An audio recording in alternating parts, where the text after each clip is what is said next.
joined the Army when I was at my college, Cornell, in fall of 1942, class of 46. And it was pretty rough, mostly because I had to work my way through. But I decided to enlist them, which I did. And in March of 43, there I was in the Army. And as they say, the rest is history. In those days, I don't know if you were aware of it, they closed enlistments unless you did it through your draft board. So I did that through my draft board, and you could pick your service. And I wanted to go to the Air Corps, and that's what happened. So I had an Air Corps basic training after I was in the service. This was all on Army boondoggle, and this is the truth.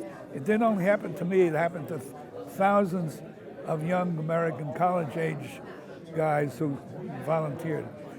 When I was in the Air Corps during basic,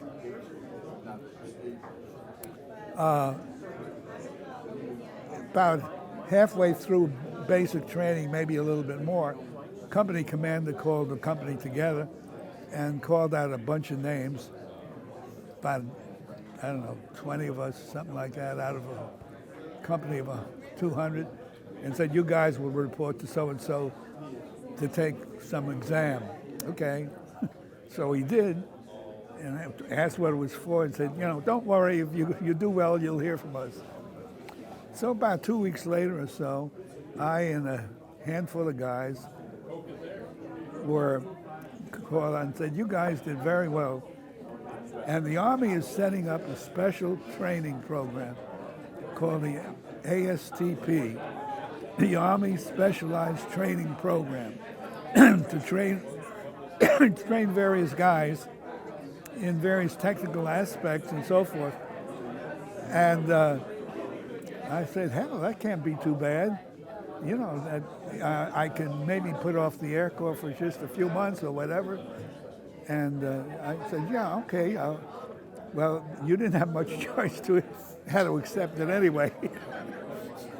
And so they shipped guys like me from all over the country to various universities to take up technical training. I was shipped to VPI. I went through that technical training in various fields, and went through, in addition to that, regular Army activities and close order drill. I mean, we were treated like we were in boot camp.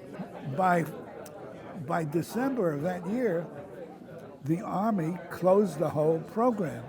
Apparently, my understanding was there was pressure from Congress to close down, we're sending, our guys are going and fighting and dying, and you're sending guys to college? So they closed it down. All of us who were at VPI and other schools like that were closed down and shipped to the infantry. And my whole unit went to Camp Claiborne, Louisiana, to fill out the 84th Infantry Division. And I was an infantryman from then on with the 84th, went through what they did and so forth. Yeah, that's how I became an infantryman.